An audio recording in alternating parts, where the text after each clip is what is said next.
Test, check. We are back. Day 61, Hitchhiker's Guide to Cancer. Good seeing you on this fine Friday. Let me get this out of the way. Noon is not realistic. So I'm going to shoot for 5. I arbitrarily picked noon. Seemed like an obvious time to do things. If I can get the video out early on Fridays and Mondays, I will.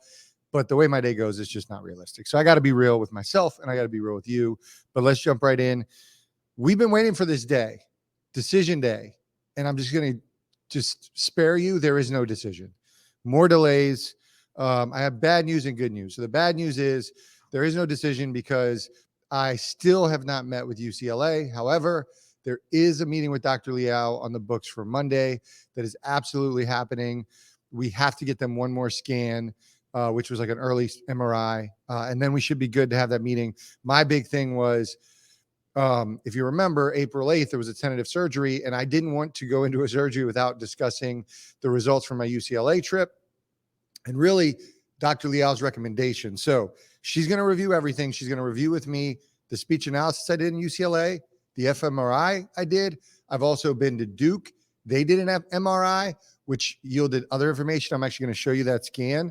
And so that's where we're at. That's the good news, is that we have a meeting set up with her. And also a bit of good news is April 8th is no longer tentative surgery. They're pushing back the tentative surgery. And there's no associated risk with pushing it back another week or two. So that makes me feel much more comfortable.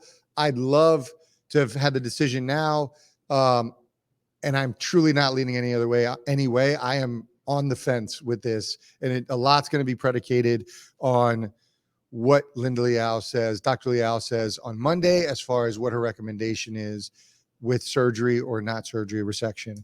Because speaking to Hopkins, speaking to Duke, they want me to follow the current treatment path, begin chemo right away, and just follow through with what we've done. So different in the approach potentially. But if Dr. Liao says, you know what, I don't think we should do surgery, I think this becomes more complicated of a decision. We have our questions lined up. We're ready for our meeting on Monday. My hope is that that answer will come, because it just keeps dragging on. What else? So review testing, review recommendation. Let me go ahead and show you guys the scans. This is pretty cool. As best we educate ourselves as doctors.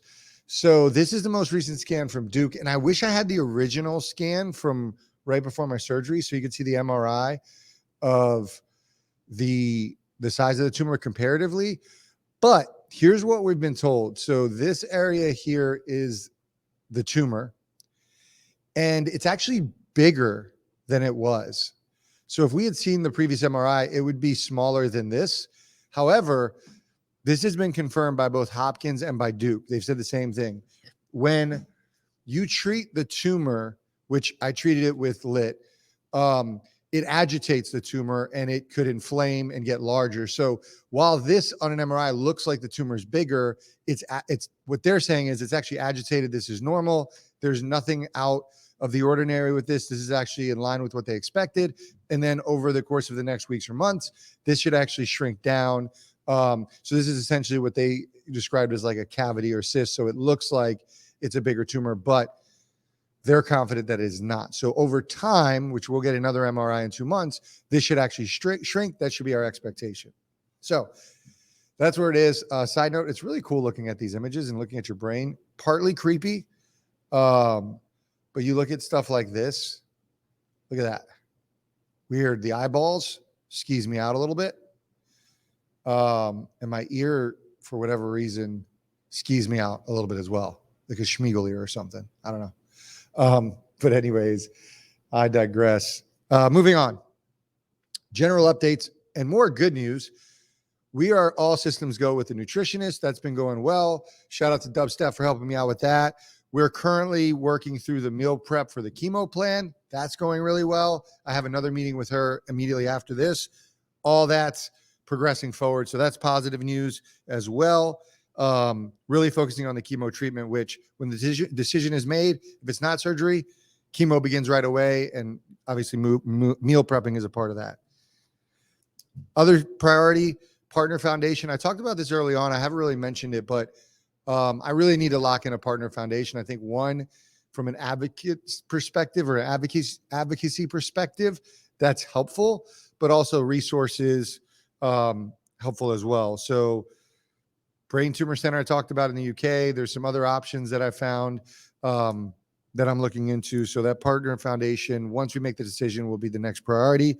I also want to do kind of an alignment check with you guys, because I know there's been some people express the idea of, you know, I come in here all this high energy, and I do want to show both sides of it. You know, that's oftentimes like the morning is different than the afternoon is different than the night. But just being real about what I'm going through from sort of a mind, body, soul perspective, I feel sharp mind wise. You can tell maybe a little bit. I stumble a little bit with my words, which is more frustrating than anything else. Memory, attention is really the big struggle for me. A little bit of memory is an issue, but I still feel sharp. I still feel like I can articulate myself. It's just these little stumbles that you may or may not notice, but I certainly do notice. Tapered back from the steroids, so they're coming down. So sleeping a little bit more, that's helpful. Went from 3 to 4 hours to about 5 to 6 hours, so that's positive. But one of the other more challenging things for me is really just like the agitation and with a side effect is like you get frustrated really easily and you don't feel yourself and how you respond to certain situations. So I'm really working on that as a focus for myself. Body and spirit, body restrictions have been removed. So I've started to work out slowly. That's been frustrating, but got back in the gym, about to hop on that bad boy Peloton for a light ride. But I got to get back into the swing of things. One of the big risk factors is blood clots. So I have to move. I have to be cognizant of making sure I'm walking, making sure I'm moving, because that's a real risk of blood clots. And then soul, spirit, feel good. What's interesting is, well, I'll talk about this probably later on, is it's got a little quiet, and it's kind of like people are going back to their lives. And that's an adjustment as well, because I feel and probably look normal, but people I've talked to that experience this is like the ups and downs of like, you know, everybody's like reaching out to you and there's all this love and support. And then all of a sudden everybody's back to their lives. And then if you get surgery, people come back in. And so that's an interesting perspective. I've thought a lot about that lately, but it's been cool because as I was thinking about it, people are reaching out again. Like, it's just good to get texts. I know it's tough for you to figure out, like, am I overwhelming? Am I bombarding? It's never overwhelming to receive thoughts and, you know, just text messages. Obviously I've talked about calls and I appreciate calls and I'll try my best to answer, but like texts are not overwhelming and it actually fuels me as well. So other things. So from a holistic perspective, I realized that just being more cognizant of the positivity, negativity. And I feel like lately there's been a lot of more negativity coming in. And today I've really made an effort of focusing on the positive side and not allowing that to impact me.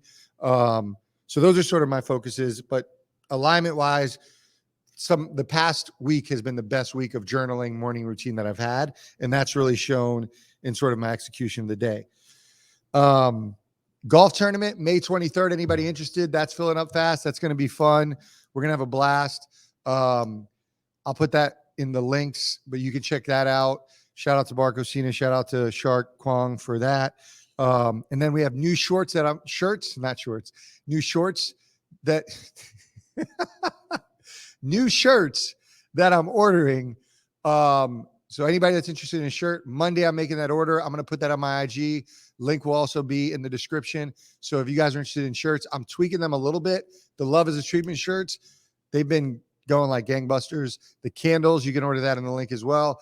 I appreciate all the support as far as that's concerned. And the stuff is just cool. I'm not going to lie. Fits nice. Under Armour. Shout out to Chris and Steve for that as well. So that's the updates, guys. I did it in 9 minutes and 45 seconds.